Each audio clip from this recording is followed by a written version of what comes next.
Bonjour à tous et bienvenue aujourd'hui dans cette nouvelle vidéo qui va encore une fois sortir un peu des sentiers battus de la chaîne. Je voulais vous parler de la nouvelle mini-série Cassandra sur Netflix et laissez-moi déjà vous dire que j'ai vraiment beaucoup aimé cette série. On va en parler tout de suite.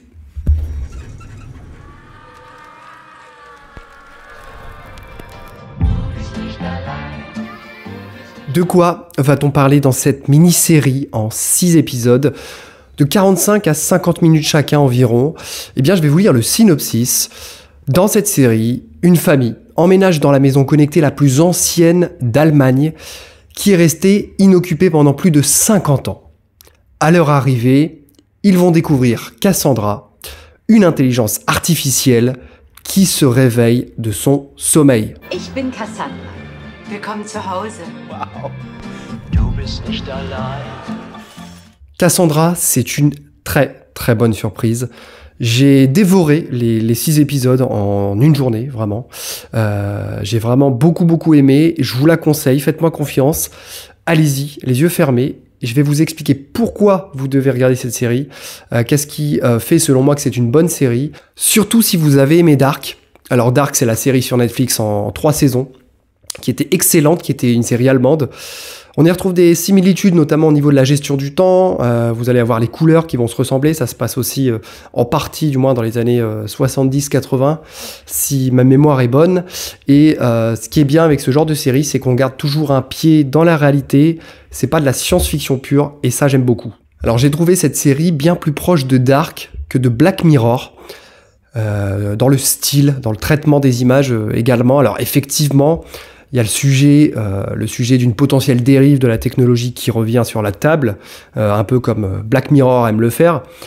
Mais voilà, c'est pas du tout une série d'horreur. C'est pas du tout une série d'horreur, c'est plutôt un thriller même psychologique, qui va venir en fait nous mettre en garde contre l'intelligence artificielle qui prend de plus en plus de place dans nos vies.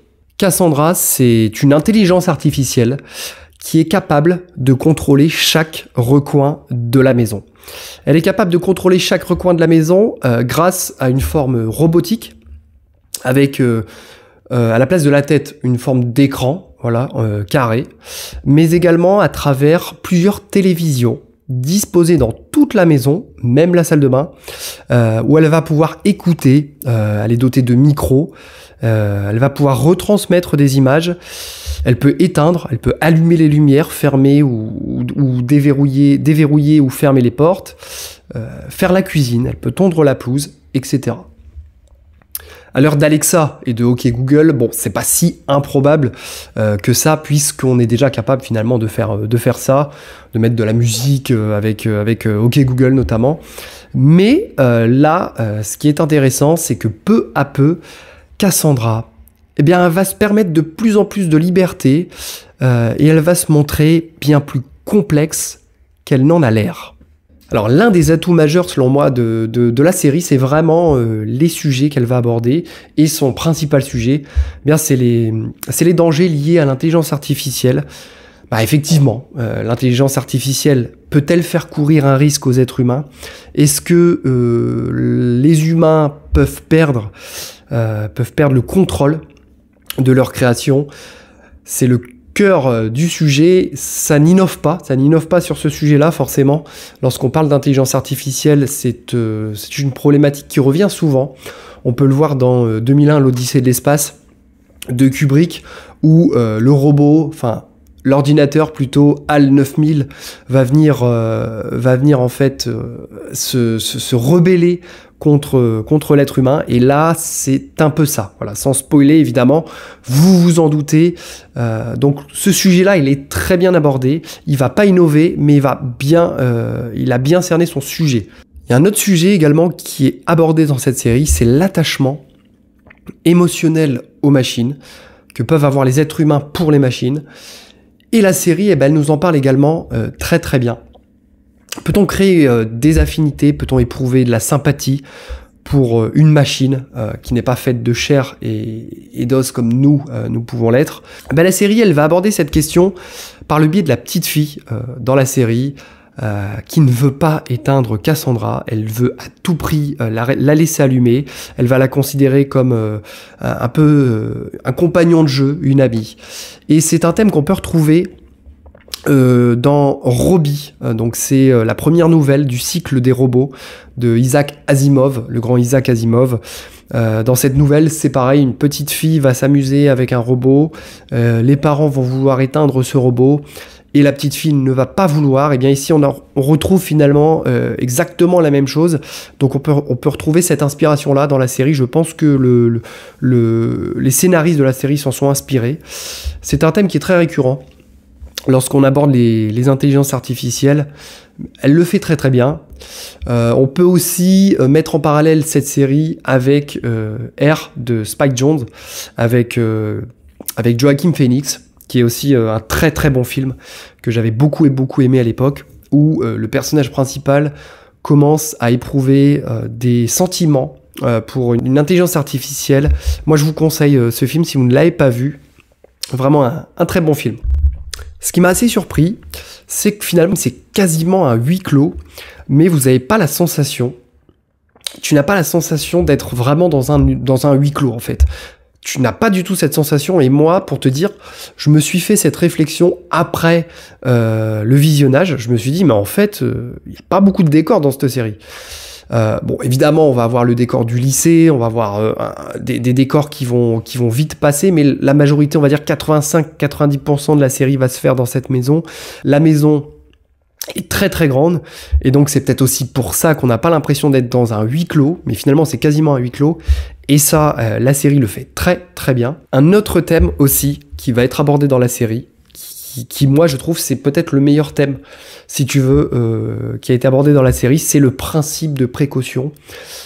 Les êtres humains vont créer des machines, vont créer des innovations, des révolutions technologiques qu'ils ne vont plus contrôler, ou du moins, même s'il va y avoir un semblant de contrôle, on va pas tout prévoir. Il va y avoir des choses, si tu veux, qui vont poser problème. Prenons un exemple, le Wi-Fi. Les ondes Wi-Fi, aujourd'hui, c'est un truc qui n'est pas vraiment clair. La série, elle va aussi aborder un peu ce sujet, en questionnant un peu ce principe-là. Est-ce que finalement, il vaut mieux pas éviter de mettre sur le marché une technologie qu'on ne maîtrise pas? Ça, c'est abordé dans la série. Vous allez voir, c'est vraiment intéressant. Une autre force de la série, c'est la narration qui n'est pas toujours linéaire. On va alterner entre le passé et le présent par le biais de flashbacks, et on va en apprendre plus sur cette fameuse Cassandra. Je ne t'en dis pas plus, mais en tout cas, c'est très bien amené. Comme Dark savait très très bien le faire, jongler entre ces différentes temporalités, là vraiment c'est super bien fait. J'ai même été très surpris aussi au niveau du récit. À plusieurs moments, j'avais l'impression de deviner un peu la suite, si tu veux.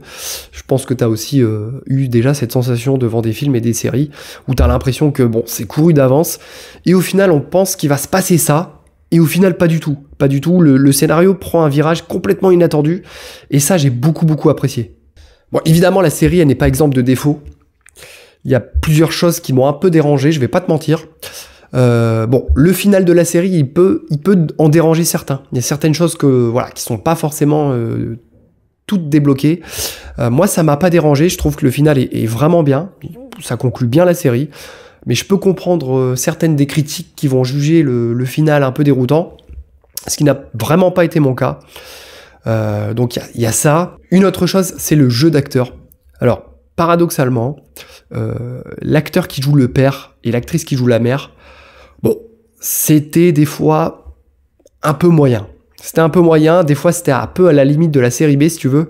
Ça m'a un peu dérangé. On les voit pas tout le temps non plus. Donc ça, c'est bon, ça a souligné quand même dans l'un des défauts de la série. Par contre, l'actrice qui joue Cassandra, bon, si tu veux, j'ai trouvé d'une justesse incroyable, vraiment. C'est une actrice fantastique. Je ne connaissais pas du tout cette actrice. Et là, pour le coup, elle joue magnifiquement bien.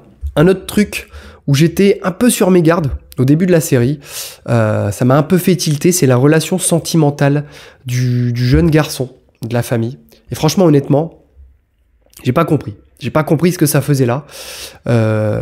Parce que ça fait rien, enfin, ça fait pas avancer le récit, si tu veux. Ça fait pas avancer le récit, et j'ai pas trop compris pourquoi tu mettais ça là. Ça n'a aucun intérêt au niveau du scénario. Bon, j'ai eu un peu peur au début. J'avais peur que Netflix nous ponde un truc woke, comme ils savent très très bien le faire avec Disney. Finalement, il faut essayer quand même de passer outre. Faut essayer de passer outre ça. Effectivement, ça n'a pas d'intérêt. Mais voilà, si on persévère un petit peu plus dans la série, on va voir que la série elle a d'autres choses à nous proposer qui sont vraiment pas mal. Donc voilà, pas s'arrêter à ça, même si ça peut faire peur à certains. Bon, pour finir, on pourrait souligner quelques incohérences de scénario. Ça pourrait faire tilter les plus terre-à-terre d'entre nous, ce que je peux comprendre aussi. Bon, après, ça reste une série qui reste très très bien faite. Elle vous tient en haleine. À chaque fin d'épisode, il y a un peu un cliffhanger où en fait tu vas dire, punaise, qu'est-ce qui va se passer? T'as envie d'enchaîner la suite, tu sais, toi aussi tu connais, je pense, cette sensation. Vraiment, allez-y, faites-moi confiance.